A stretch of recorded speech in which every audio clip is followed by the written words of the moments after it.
উমরে ফারুক রাদিয়াল্লাহু তাআলা আনহু রাতের অন্ধকারে লুকিয়ে লুকিয়ে মদিনার জনগণের খোঁজ খবর নিতেন। তো মাঝরাত থেকে তিনি পেট্রোলিং করলেন, করে ফিরে আসতেছেন, হঠাৎ দেখলেন একটা প্রাচীর ঘেরা ঘর। ফজরের আগ মুহূর্তে ঘরের ভেতরে একজন বৃদ্ধা মহিলা আর একটা ইয়াং মেয়ে কনভারসেশন করতেছে। উনি বাইরে থেকে আলতো আওয়াজে শুনতে পাচ্ছেন। কনভারসেশনটা এরকম ছিল, বৃদ্ধা মহিলা যুবতী মেয়েকে বলতেছে, মা তাড়াতাড়ি উটের দুধ দহন করে পানি মিশায় ফেল, তাহলে মদিনার বাজারে অনেক দামে বিক্রি করা যাবে। ওমর ফারুক কাউকে দেখতে পাচ্ছেন না, শুধু শুনতে পাচ্ছেন কনভারসেশন। তো মেয়ে বলতে আরম্ভ করলো যে, মা আপনি কি জানেন না ওমর ফারুক বিধান জারি করেছে, কেউ যদি দুধের সাথে পানি মেশায়, এটা যদি প্রমাণিত হয় তাহলে কঠিন শাস্তি দেওয়া হবে। তো মা বলতেছে, আরে পাগলি মেয়ে, বোকা মেয়ে, গভীর রাত, এখানে ওমরও নাই, ওমরের পাইক পেয়াদা সৈন্য সামন্ত কেউ তো নাই, এই তো সুযোগ আমাদের, দিস ইজ দ্য টাইম, দুধের সাথে পানি মেশা। তো তখন যুবতী মেয়েটা একটা চমৎকার উত্তর দিয়েছিল, খেয়াল করে শুনে। তখন মেয়েটা বলেছিল, মা ইয়া উম্মি লাউলা রাআ উমারু লা রাআ রাব্বু উমর, মানে হে মা, ওমর যদি নাও দেখে, ওমরের রব আল্লাহ কিন্তু দেখেন। সুবহানাল্লাহ। প্রিয় ভাইরা, দিস ইজ তাকওয়া। এই যে ফিলিংসটা নিজের মধ্যে, এই চেতনাটা, এটারে তাকওয়া বলে। কেউ দেখে না, কিন্তু কে দেখে? আল্লাহ দেখে। তাহলে লাআল্লাকুম তাত্তাকুন, রোজা রাখলে তোমাদের মধ্যে তাকওয়া বাড়বে। এরপর আল্লাহ তাআলা বলছেন আইয়ামা মা'দুদাত, এটা সুনির্ধারিত কয়েকটা দিন তোমাদের রোজা রাখতে হয়, 29 দিন বা 30 দিন।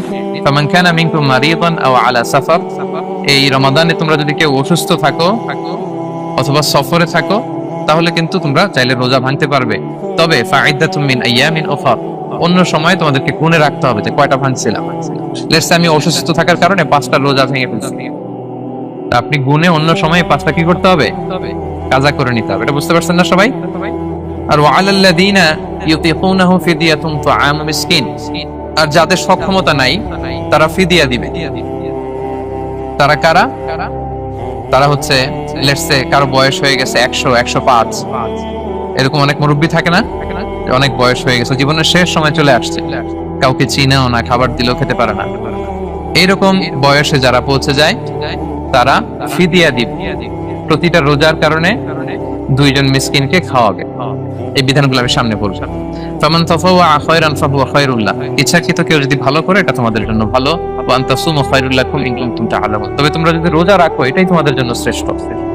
যদিও সফরে রোজা ভাঙা যায়, অসুস্থ হলে রোজা ভাঙা যায়, কিন্তু রোজা যদি রাখা যায় ওইটা শ্রেষ্ঠ।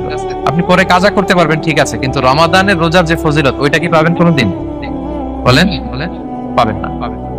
এরপর আল্লাহ তাআলা বলছেন শাহরু রমাদান আল্লাযী উনজিলা ফীহিল কুরআন, রমাদান এমন মাস যে মাসে কোরআনকে নাযিল করা হয়েছে, অর্থাৎ এই মাসে কোরআন আল কারীমকে নাযিল করা হয়েছে। হুদাল লিন-নাসি ওয়া বাইয়িনাতিন মিনাল হুদা ওয়াল ফুরকান, এটা মানুষের জন্য হেদায়েত, হেদায়েতের সুস্পষ্ট বর্ণনা, এবং the criterion between right and wrong, আল ফুরকান সত্যমিথ্যার পার্থক্যকারী। ফামান শাহিদা মিনকুম আশ-শাহরা ফালিয়াসুম, আল্লাহ বলছেন যে ব্যক্তি এই মাসটা পায় ফালিয়াসুমহু, সেজন্য এই মাসে রোজা রাখে। এই ফালিয়াসুমহু শব্দ দ্বারা আল্লাহ সিয়ামকে ফরজ করেছেন। কথা বুঝতে পেরেছেন সবাই? এই ফালিয়াসুমহু এই শব্দ দিয়ে, এই ফ্রেজটা দিয়ে আল্লাহ তাআলা সিয়ামকে ফরজ করেছেন। এরপরে একই কথা আল্লাহ বলছেন যে অসুস্থ হলে, সফরে থাকলে রোজা ভাঙতে পারে। তো এই হচ্ছে 183, 84, 85 এই 3টা আয়াতে আল্লাহ তাআলা সিয়ামের ব্যাপারে আমাদেরকে বলেছেন। আয়াতের যেই সারমর্ম বা মর্মবাণী মোটামুটি ভাবে আপনাদের কাছে ক্লিয়ার হয়েছে না? আচ্ছা, সিয়ামের ফজিলতের ব্যাপারে অনেক হাদিস আছে, অনেক লম্বা কথা, আমরা ওইদিকে যাব না। আজকে রোজার মাসাইল নিয়ে আমরা আলোচনা করব ইনশাআল্লাহ। শুধু একটা কথা বলি, একটা হাদিস বলি। সহিহ বুখারীতে এসেছে, আল্লাহ রাসূল সাল্লাল্লাহু আলাইহি ওয়াসাল্লাম বলেছেন যে ইসলামের 5টা পিলার আছে। যেমন একটা বিল্ডিং করতে হলে পিলার করতে হয় না, ইসলামের 5টা পিলার আছে। এই 5টা পিলারের মধ্যে একটা পিলার হচ্ছে সিয়াম। সুবহানাল্লাহ। তো এই পিলারটা যদি না থাকে বিল্ডিংটা পরিপূর্ণ হবে? তাহলে এটা কত, এটা সিগনিফিকেন্ট কত হাই, এটা বুঝতে পেরেছেন তো আপনারা? ইসলামের 5টা পিলার, এই 5 পিলারস এর মধ্যে একটা পিলার কি? সিয়াম। সবাই বলেন, একটা পিলার কি? সিয়াম। আচ্ছা, আরেকটা হাদিস বলে মূল আলোচনায় চলে যায়। সেখানে আল্লাহ রাসূল সাল্লাল্লাহু আলাইহি ওয়াসাল্লাম বলেছেন যে বনি আদম যত ইবাদত করে এটার সওয়াবকে আল্লাহ তাআলা বাড়ান, 10 গুণ বাড়িয়ে দেন, 100 গুণ, 700 গুণ, শুধু সিয়ামের সওয়াবটা ছাড়া। এটা ইউনিক, এটা আলাদা। কারণ সিয়ামের সওয়াব যে কত হবে এটা ফেরেশতারা নিজেরাও জানে না, লিখবে কি? এটা আনলিমিটেড ফেরেশতারা রেখে দিছে। আল্লাহ বলে আনা আজজি বিহি, এই সিয়ামের পুরস্কার আমি আল্লাহ নিজ হাতে দেব। বনি আদমের সব নেক আমল 10 গুণ সওয়াব, 100 গুণ সওয়াব, 700 গুণ এরকম বলা আছে, শুধু বলা নাই সিয়ামেরটা। ফাইন্নাহু লি, কেননা এই সিয়াম রোজা বান্দা আমার জন্য রাখে, ওয়া আনা আজজি বিহি, আমি নিজ হাতে দেব। কি দেব আমি ছাড়া কেউ জানে না। সুবহানাল্লাহ। তো এই যে পুরস্কার আপনারা পাবেন, একটা সারপ্রাইজ গিফট রয়ে গেছে। ভালো লাগতেছে না শুনে আপনাদের? আলহামদুলিল্লাহ করি সবাই।